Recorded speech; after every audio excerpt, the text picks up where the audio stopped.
स्वागत है आपका thumbs up stump camp presents ESPN Cricinfo T20 time out Hindi में, जहां आज हम बात करेंगे उस बड़ी राइवलरी की जहां मुकाबला तो मैदान पर खेला जाता है लेकिन एक साथ लाखों करोड़ों क्रिकेट फैंस की दिल की धड़कनें थम जाती है।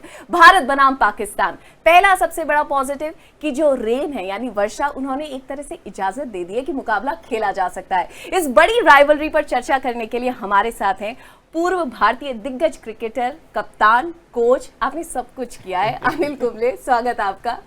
पूर्व भारतीय क्रिकेटर दीपदास गुप्ता और सीधे पाकिस्तान से हमारे साथ जुड़ रही हैं उरूज मुमताज। आपका भी बहुत बहुत स्वागत है। दूर से हैं लेकिन दिल हमारे बिल्कुल जुड़े हुए हैं।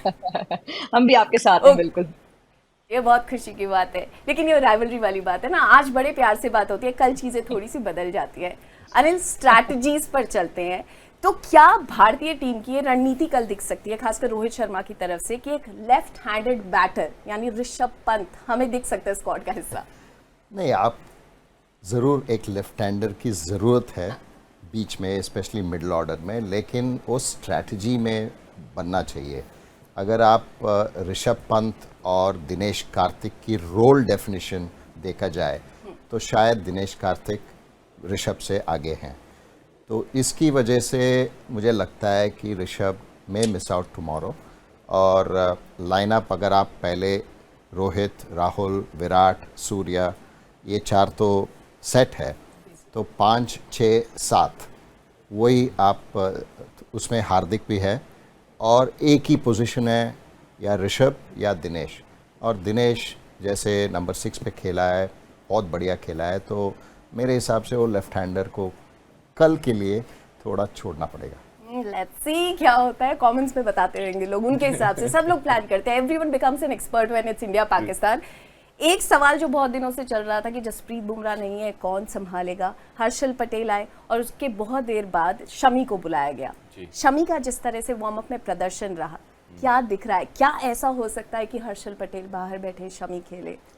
मेरे ख्याल से शमी तो खेलेंगे ही, क्योंकि अगर आपने बुलाया इतने एक्सपीरियंस गेंदबाज को और काबिलियत भी खूब है। अब मुझे आज तक नहीं पता लगा कि पिछले 6-7 महीने में उनको T20I क्यों नहीं खिलाया गया, क्योंकि मुझे लगता अभी भी उनमें T20I खेलने लायक तो बॉलर हैं ही वो। तो जब इतने लोगों को खिलाया गया तो एनीवेज मुझे लगता है वो खेलेंगे और खिलाना भी चाहिए, क्योंकि उनके पास वो एक्सपीरियंस भी है, बड़ा मंच है वर्ल्ड कप का, काबिलियत है, सब कुछ, मतलब सारे बॉक्सेस टिक करते हैं मेरे लिए वो।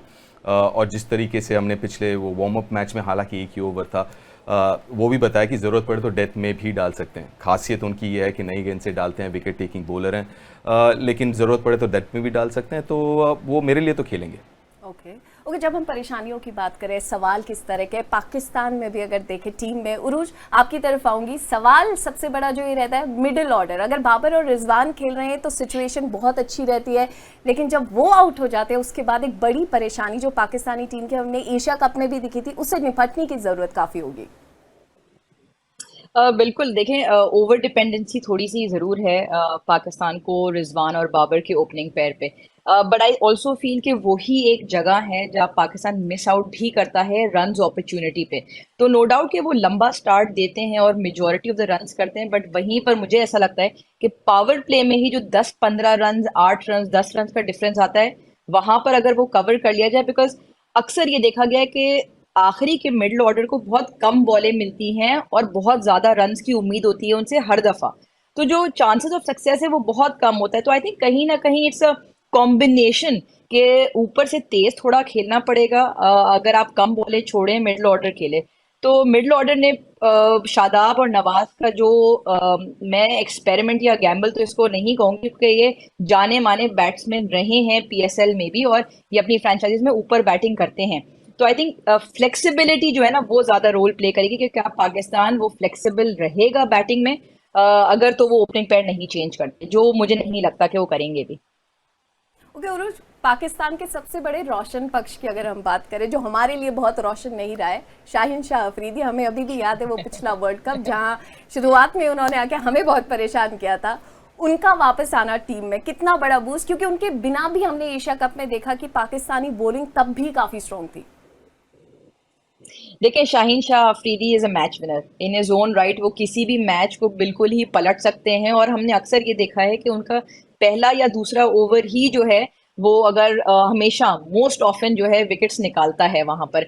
उनकी एक अच्छी बात ये, जो बाकी फास्ट बॉलर्स प्रॉब्ली थोड़ा सा घबराते हैं करने में, कि वो बॉल को आगे पिच करते हैं, लेटिंग इट स्विंग, खासतौर पे जब वो राइट हैंडेड बैटर्स को अंदर आता है बॉल। हमने अक्सर वहीं पर इंडिया का डाउनफॉल भी देखा है।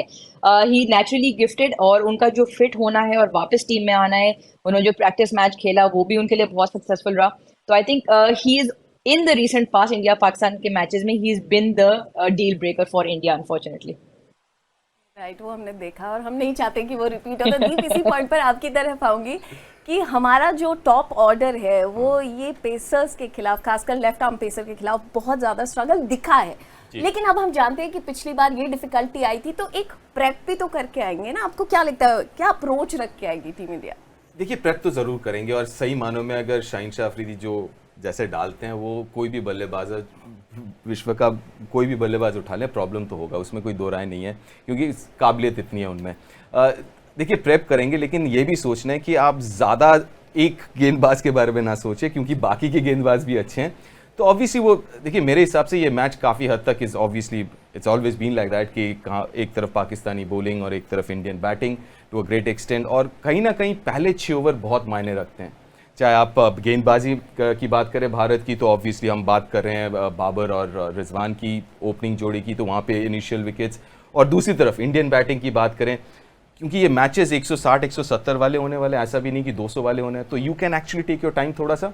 उतना भी ज़्यादा रश शायद नहीं होंगे यहाँ पे बल्लेबाज, जहाँ पे आप 180 प्लस की आप सोच रहे हैं। तो मेरे ख्याल से वो वक्त ज़रूर लेंगे, और सिर्फ एक बॉलर नहीं, बाकी बॉलर भी बहुत अच्छे हैं। ओके, उस बारे में हम ज़्यादा बात नहीं करते। ओके, हम हमारी गेंदबाजी की तरफ बात करते हैं। युजवेंद्र चहल पिछले वर्ल्ड कप में सबने बहुत मिस किया था, बहुत बात उनके बारे में हुई थी, इस बार स्क्वाड का हिस्सा है। लेग स्पिन आपसे बेहतर कौन जान सकता है, ऑस्ट्रेलिया में आप इतने कामयाब रहे, किस तरह की अप्रोच उनको रखनी, क्योंकि खासकर मैदान बड़े हैं, आप अपने एक्सपीरियंस से क्या कहेंगे? अगर आप स्पिनर हो, स्पेशली इस फॉर्मेट में, जितना बड़ा बाउंड्रीज है उतना अच्छा है, क्योंकि विकेट तो अच्छा विकेट होने वाला है बल्लेबाजों के लिए। तो मेरे हिसाब से एक रिस्ट स्पिनर रहना बहुत ज़रूरी है, लेकिन टीम के कॉम्बिनेशन देख के वो सब इंडियन टीम की मैनेजमेंट को सोचना पड़ेगा। वो विकेट टेकर है युजवेंद्र चहल, तो आपको अगर उनको खिलाना है तो फिर उनका रोल होगा विकेट लेना। अगर रन 2-4 बाउंड्री भी लग जाए कोई बात नहीं, लेकिन उनको विकेट लेना है, वो उस हिसाब से आपको युजवेंद्र चहल को देखना होगा। Okay, time for quick predictions. Deep, आपसे शुरुआत करते हैं। फेवरेट्स कौन है कल?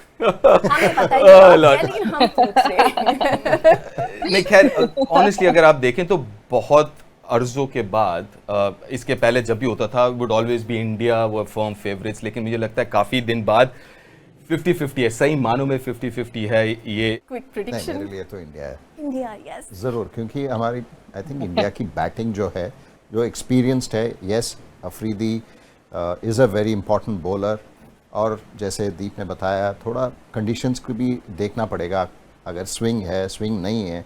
ओके, सेम सवाल के साथ मैं सीधे चलती हूँ पाकिस्तान। उरूज, क्या कौन जीत रहे हैं? Prediction time, quick. Quick prediction अगर है तो आइड से पाकिस्तान, बिकॉज जो रीसेंट पाकिस्तान की जो परफॉर्मेंसेस रही हैं अगेंस्ट इंडिया, जो विनिंग के मार्जिन्स कह लें या जिस कंफर्ट से जीता है लास्ट 3 मैचेस में अगर हम बात करें, तो आई थिंक पाकिस्तान को अब वो झिझक नहीं है कि क्या हम इंडिया को हरा सकते हैं। I think it's more of a belief, but I still feel कि इट बी अ मैचअप, जिस तरह से सब स्टूडियो में भी कह रहे हैं कि इंडिया की बैटिंग वर्सेस पाकिस्तान की bowling, but I go with Pakistan. Okay, so on that note, हर किसी की बहुत सारी उम्मीदें, और सबसे बड़ी उम्मीद ये है कि एक अच्छा गेम ऑफ क्रिकेट देखने को मिले। आपसे फिर यही होगी मुलाकात। आप सबको थैंक यू वेरी मच हमसे बातचीत करने के लिए। ये था आज का episode Thums up stump camp presents ESPN Cricinfo T20 time out Hindi का। दोबारा आपसे यहीं मिलेंगे, and all the best to both the teams.